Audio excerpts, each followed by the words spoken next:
السلام علیکم ورحمۃ اللہ وبرکاتہ۔ آج ہم ایک نہایت اہم مسئلہ پر بات کریں گے جو ہمارے معاشرے میں بہت عام ہو چکا ہے۔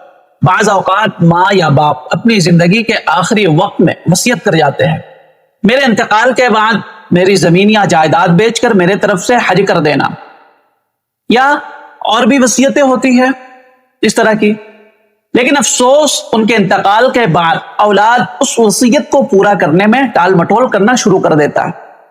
کوئی کہتا ہے ابھی وقت نہیں، کوئی کہتا ہے کہ بعد میں دیکھیں گے، کوئی کہتا ہے ابھی رہنے دیا جائے، کوئی زمین بیچنے میں رکاوٹ بنتا ہے۔ بعض لوگ تو جان بوجھ کر وصیت پر عمل ہی نہیں ہونے دیتے، یہاں تک کہ اگر ایک بھائی یہ چاہ رہا ہے کہ والدین کی وصیت پوری ہو جائے تو باقی لوگ اسی کو دبانے لگتے ہیں، کیوں حج کرنا چاہتے ہیں، ابھی نہیں ہوگا۔ حالانکہ یہ صرف دنیاوی معاملہ نہیں بلکہ اللہ تعالیٰ نے حکم دیا میت کے حق اور آخرت کی جواب دہی کا مسئلہ ہے۔ آج ہم ان تمام چیزوں کو قرآن و حدیث کی روشنی میں سمجھنے کی کوشش کریں گے۔ سب سے پہلے یہ بات آپ جان لیں کہ اسلام میں وصیت کی بہت اہمیت ہے۔ قرآن مقدس میں اللہ رب العزت نے ارشاد فرمایا من بعد وصیت یوصی بہا او دین، یعنی میت کے ترکے کو تقسیم کرنے سے پہلے اس کی جائز وصیت اور قرض ادا کیا جائے۔ اس آیت سے معلوم ہوا کہ اگر والد یا والدہ نے کوئی جائز وصیت کی ہو تو اسے پورا کرنا ضروری ہے۔ اگر کسی شخص پر فرض حج باقی تھا اور اس نے وصیت کی کہ میرے مال سے حج کر دیا جائے تو اس وصیت کو پورا کرنا اولاد پر لازم ہے، خاص طور پر جب اس کے لیے مال بھی چھوڑا ہو۔ آج بعض لوگ جائیداد کے لالچ میں وصیت کو ٹال دیتے ہیں، زمین اس لیے نہیں بیچتے کہ کہیں حصہ کم نہ ہو جائے یا مال ہاتھ سے نکل جائے۔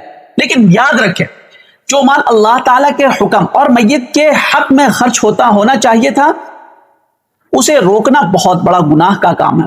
قرآن مقدس میں اللہ رب العزت نے ارشاد فرمایا ان اللہ یأمرکم ان تؤدوا الامانات الی اہلہا، بے شک اللہ تعالیٰ تمہیں حکم دیتا ہے کہ امانتیں ان کے حقداروں تک پہنچاؤ۔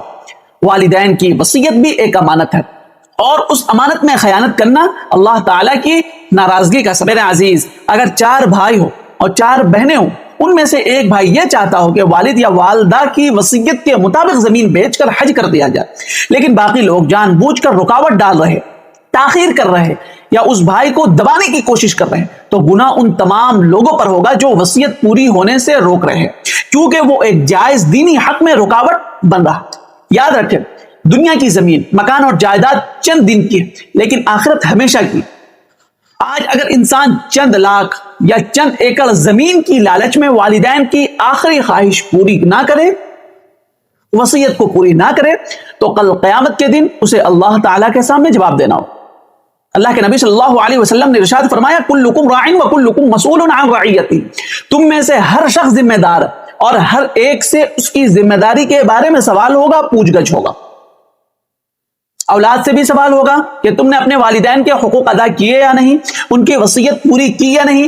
جس وصیت کو والدین نے کر کے گیا، لوگ کہتے ہیں کہ بعد میں کر لیں گے، ابھی جلدی کیا ہے، لیکن یاد رکھیں موت اور آخرت کا معاملہ مذاق نہیں۔ جو وصیت جلدی پوری کی جا سکتی ہے اسے بلا وجہ ٹالنا یہ جائز نہیں، درست نہیں۔ اگر ایک شخص نیکی اور حق کی بات کر رہا تو اس کا ساتھ دینا چاہیے، نہ کہ اسے دبانے کی کوشش کرے۔ حقیقت میں وہی بھائی یا بہن اللہ تعالیٰ کے حکم پر عمل کرنے کی کوشش کر رہا ہوتا ہے۔ میرے عزیز بھائی اور بہنوں، ہمیں چاہیے کہ والدین کی جائز وصیت کو امانت سمجھ کر جلد از جلد پورا کرے، خاص طور پر حج، قرض اور دینی حقوق کے معاملات میں تاخیر نہ کرے، وراثت اور جائیداد کے لالچ میں آ کر آخرت کو خراب نہ کرے۔ یاد رکھیں، والدین دنیا سے چلے جاتے ہیں لیکن ان کی دعائیں، ان کی نیکیاں اور ان کے حقوق باقی رہتے۔ خوش نصیب ہے وہ اولاد جو اپنے والدین کی وصیت پوری کرے اور ان کے لیے صدقہ جاریہ بن جائے۔ اللہ تعالیٰ ہمیں اپنے والدین کے حقوق ادا کرنے کی توفیق عطا فرمائے، ان کی جائز وصیتوں کو پورا کرنے والا بنائے، جائیداد اور مال کی لالچ سے بچائے اور ہمیں دنیا و آخرت کی کامیابی نصیب فرمائے، آمین۔ میرے عزیز بھائی اور بہنوں، یہ بہت اہم مسئلہ تھا جو بہت سارے لوگوں نے اس طرح کے مسائل، اس طرح کے سوالات کیے تھے۔ میں امید کرتا ہوں کہ میری بات اچھی طرح سمجھ میں آ گئی ہوگی۔ اس کلپ کو آپ خوب شیئر کریں تاکہ سارے لوگ اس طرح کے مسائل سے واقف ہو سکے۔ السلام علیکم ورحمۃ اللہ وبرکاتہ۔ مفتی و قاضی محمد جمشید پور کے آفیشیل یوٹیوب چینل کو سبسکرائب کریں، جہاں آپ کو ملے گا قرآن و سنت کی روشنی میں شرعی مسائل کا حل، ایمان افروز بیانات، اسلامی تاریخ کے سنہری ابواب، معاشرتی و دینی رہنمائی اور بہت کچھ سیکھنے اور سمجھنے کو ایک خالص علمی اور روحانی ماحول میں۔ سبسکرائب کریں، بیل آئیکن دبائیں اور دین کی روشنی سے اپنے دل و دماغ کو منور کریں۔ جزاکم اللہ خیرا و کثیرا۔